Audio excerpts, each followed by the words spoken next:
Gracias por continuar, amigos, con su espacio Panorama Semanal. En esta ocasión tenemos la entrevista con el politólogo Daniel Poe, con quien trataremos temas políticos y de la actualidad, sobre todo, Daniel, los temas que más están actualmente en la palestra pública, que son como el desarme de la población. Pero quisiéramos iniciar que nos deje una especie de briefing del ambiente político, sobre todo lo que está ocurriendo en el PRD y lo que ocurrió el viernes pasado. ¿Qué se puede esperar del PRD? ¿Cómo termina esto? Sobre todo ya llevado al Tribunal Superior Electoral. Y la propia decisión del Tribunal Superior Electoral con respecto a la suspensión de lo que hoy estaba anunciando para hoy domingo la presidencia de Andrés Bautista con respecto a la convocatoria del Comité Ejecutivo Nacional.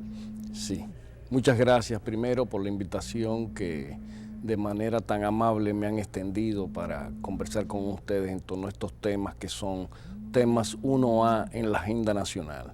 Lo primero que quiero comentar es que el actual escenario político en República Dominicana es digno de lo que podría ser un gran laboratorio político. Y digo que un gran laboratorio político porque es un proceso electoral que ha finalizado dejando una serie de interrogantes, sobre todo en el caso de los partidos políticos, el destino de los dos grandes partidos políticos en República Dominicana, pero sobre todo del Partido Revolucionario Dominicano, que es el partido que en este momento acusa una situación que, a diferencia de las que había tenido en toda su trayectoria, apunta a que el partido puede experimentar grandes cambios que, si no son bien manejados por su dirigencia, podrían poner en peligro la existencia de esta organización política. En el caso del PRD, precisamente, que es quien ha salido prácticamente debilitado de este proceso electoral, pasadas las elecciones, una pequeña crisis de unas 48 horas que mantuvo al país en vilo, Hipólito Mejía se declara líder de la oposición. Ahí comienzan los conflictos luchando, ¿no?, por el liderazgo del Partido Revolucionario Dominicano. ¿Cómo termina esto? Mire, es una buena puntualización la que usted ha hecho. Hipólito se declara líder de la oposición. Hay que saber que para declararse líder de la oposición hay que tener propuestas como oposición, que justamente no fue lo que tuvo el PRD durante su trayectoria de campaña. Entonces hay que ver hasta qué punto esta proclamación de liderazgo o autoproclamación es válida en estos momentos. Bueno, por el otro lado entremos al tema que nos compete, que es el más inmediato, el manejo de la crisis. El manejo de la crisis del PRD, yo digo que ha empezado por la parte inversa de lo que debió de ser el proceso. Porque lo primero que tenía que hacer la alta dirigencia del PRD es hacer una suerte de introspección política institucional, porque el Partido Revolucionario Dominicano, siendo el partido mayoritario en el escenario nacional, ha fallado de una manera tan consecutiva en la obtención del poder. Pero lejos de hacer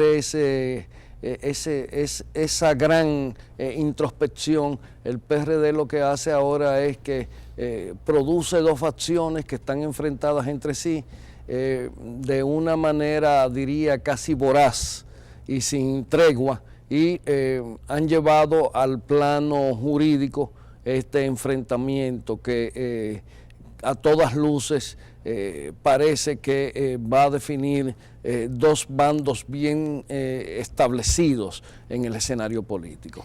Al día de hoy tenemos la situación de la suspensión del presidente, el ingeniero Miguel Vargas Maldonado, la suspensión de otros dirigentes como el ingeniero Julio Mariñez y otros seguidores, Fiquito Vázquez, la expulsión de Víctor Gómez Casanova, un diputado de la bancada del Partido Revolucionario Dominicano, Papín Domínguez.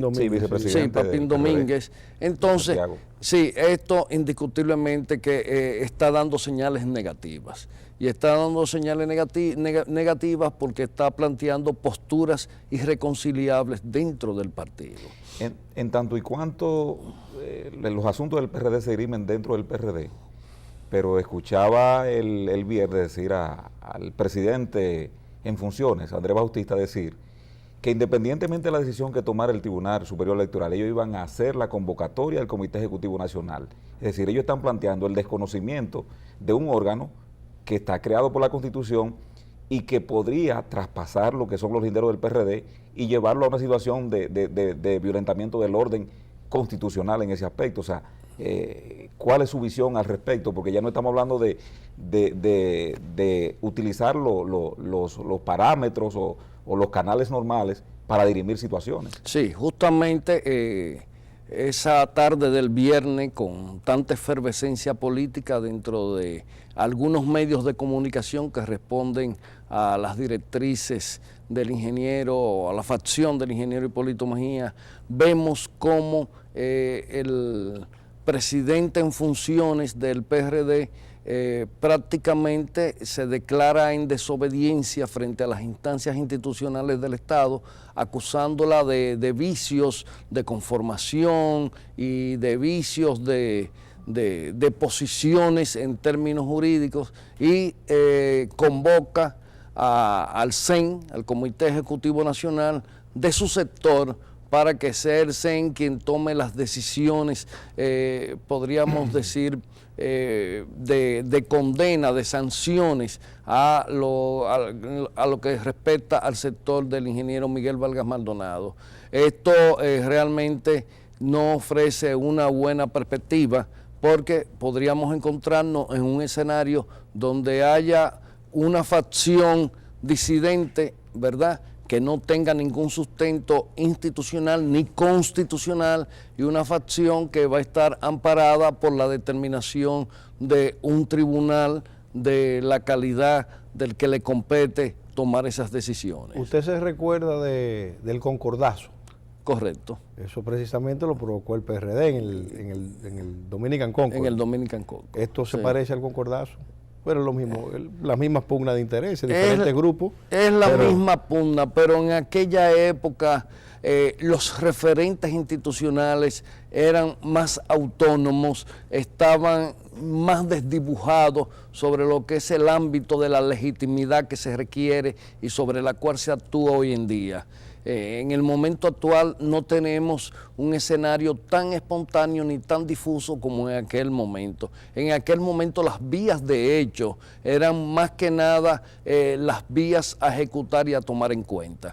Y hay una situación, licenciado, con respecto al PRD, es que está buscando hacia afuera culpables de su situación, porque cada vez que uno escucha a un dirigente de la facción de Hipólito Mejía, se habla del presidente Fernández. Entonces el presidente Fernández anda en sus asuntos inaugurando obras y haciendo su vida normal, reuniéndose con los partidos del bloque progresista, pero ellos dicen que, y lo encaran y le dicen que no se va a quedar con el PRD. O sea, están buscando una solución, pienso yo, fuera de los ámbitos donde ellos tienen que buscarla, que es dentro de su partido. Sí, por eso yo decía en el inicio de esta conversación, de este diálogo tan fructífero que ustedes motivan, es que realmente el Partido Revolucionario Dominicano ha empezado, ¿verdad?, a desatar demonios en un lugar donde se debió asumir una evaluación con la cabeza fría, tomando en cuenta todas las variables que intervienen y sobre todo apuntando a la necesidad de una renovación de su liderazgo. Hay que saber que el liderazgo del PRD, sobre todo aquel que se aglutina en torno al ingeniero Hipólito Mejía, es un liderazgo ya petrificado, constituido por los viejos robles, por gente que no ve la política como parte de procesos, sino que ve la política como golpes de efectos, que tuvo sus resultados en los años 70, en los años 80, pero que hoy en día no es así. Definitivamente, las pasadas elecciones dejaron sentado un elemento muy importante, cómo el electorado hoy en día exige niveles de calidad en los candidatos, niveles de calidad en las propuestas programáticas. De hecho, el PRD no quiso ir específicamente a su candidato Hipólito Mejía. Bueno, a un debate público. Sí. A un debate que ya en Europa, en Estados Unidos y ya en la mayoría de los países de Centro y Suramérica son normales. Hasta en México. Hasta en México. Hasta en México, por decir, porque tenemos un escenario a veces con algunas improntas muy similares. Antes de irnos a la pausa, yo quiero que me responda algo. ¿Atrasa el PRD la vida política dominicana? ¿Es el PRD un atraso por esta misma situación que estamos hablando, por estos conflictos internos, porque hay varias elecciones donde no han querido acudir a debates, no han querido actualizarse? ¿Es un atraso el PRD? Mire, el PRD es una pieza de museo de lo que es el partidismo en América Latina.